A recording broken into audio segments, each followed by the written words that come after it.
अनुदेशकों के लिए लगातार शासन प्रशासन में ये कहा जा रहा है कि उनके सारे काम हो रहे हैं और जल्द ही अनुदेशकों को कुछ अच्छा कुछ सुखद सुनने को मिल सकता है। लेकिन इसमें सबसे बड़ा सवाल ये खड़ा होता है, एक बहुत छोटी सी प्रक्रिया है द्वितीय चरण के ट्रांसफर की, और वो उसके लिए कहा जा रहा है कि लगातार लिस्ट आज जारी कर दी जाएगी, कल जारी कर दी जाएगी, और ये सिलसिला जो है वो शनिवार से चला आ रहा है। शनिवार को कहा गया, फिर कहा गया कि रविवार को अवकाश है, सोमवार को लिस्ट जारी हो जाएगी, फिर कहा गया मंगलवार को लिस्ट जारी हो जाएगी। लेकिन आज बृहस्पतिवार हो गया है, अभी तक अनुदेशकों की कोई भी लिस्ट जारी नहीं हुई है। इस वजह से अनुदेशक काफी ज्यादा परेशान है। इनका साफ तौर पे ये कहना है कि जब शासन प्रशासन में ये कहा जा रहा है, लगातार अधिकारियों के द्वारा ये लगातार कहा जा रहा है कि उनके स्तर से हर एक चीज ठीक तरह से कर दी गई है और सभी चीजें सकारात्मक है, तो आखिरकार इसका फल क्यों निकल कर सामने नहीं आ रहा है, इसका कोई परिणाम निकल कर क्यों सामने नहीं आ रहा। फिलहाल लोगों का कहना है कि दिसंबर तक कुछ ना कुछ सुखद, कुछ ना कुछ अच्छा अनुदेशकों को सुनने को मिल सकता है। फिलहाल तो इस वक्त पे सबसे बड़ा मुद्दा बना हुआ है द्वितीय चरण के ट्रांसफर का, तो स्थानांतरण का इंतजार सभी को है और लगातार सभी लोग प्रयास कर रहे हैं कि जल्द से जल्द ये लिस्ट जारी हो जाए ताकि अनुदेशकों को थोड़ी सी राहत मिल सके। इस विषय पर ज्यादा जानकारी देते हुए स्मृति मिश्रा ने क्या कुछ कहा, आप भी सुनिए। स्मृति जी, आपका हमारे चैनल अटल टीवी पे बहुत बहुत स्वागत है।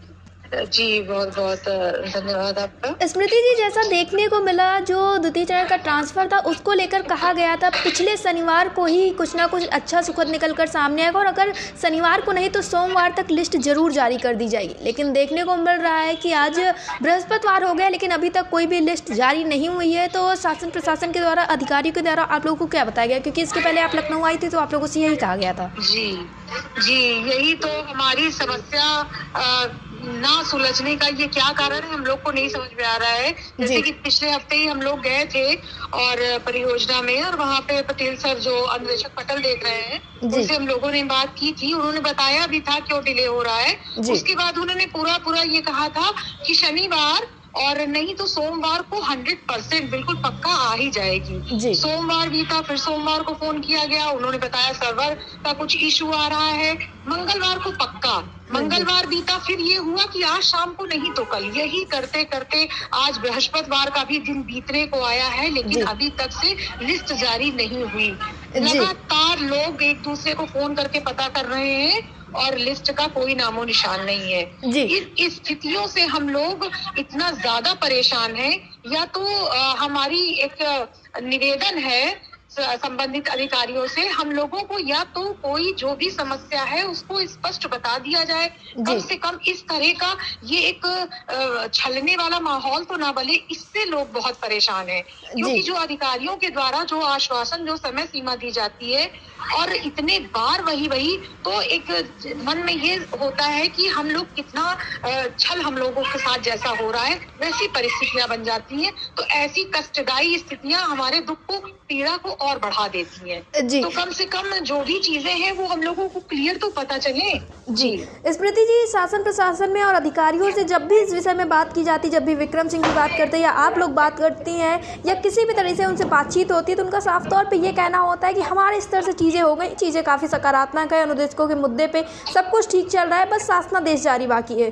तो लेकिन इसमें सबसे बड़ा सवाल ये खड़ा होता है कि जब सारी चीज़ें सकारात्मक है, सारी समस्याओं का हल हो सकता है, सब कुछ रेडी है, तो आखिर शासनादेश क्यों नहीं जारी किया जा रहा है?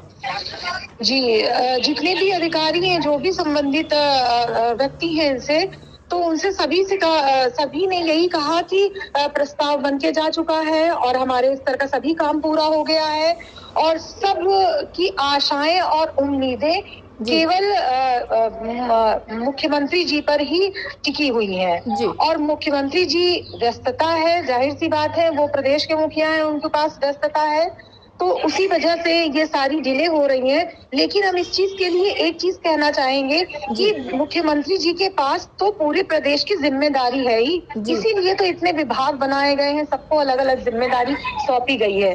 तो क्या अब हम क्या कहें इसके लिए कि जब संबंधित अधिकारी क्या वो निर्णय लेने में सक्षम नहीं है जो निर्णय वो ले सकते हैं, तो अगर उतना भी हम लोगों का काम वो ले समय पर निर्णय सुना दें, आदेश जारी कर दें, तो हमारी समस्या काफी हद तक हल हो सकती है। लेकिन ये अब तक की डिले में ये हम लोग ने जाना कि हर छोटी छोटी चीज के लिए भी हमको ऊपर आदेश का इंतजार करना पड़ता है, जो चीजें कि नीचे के स्तर में हल हो सकती हैं। जी।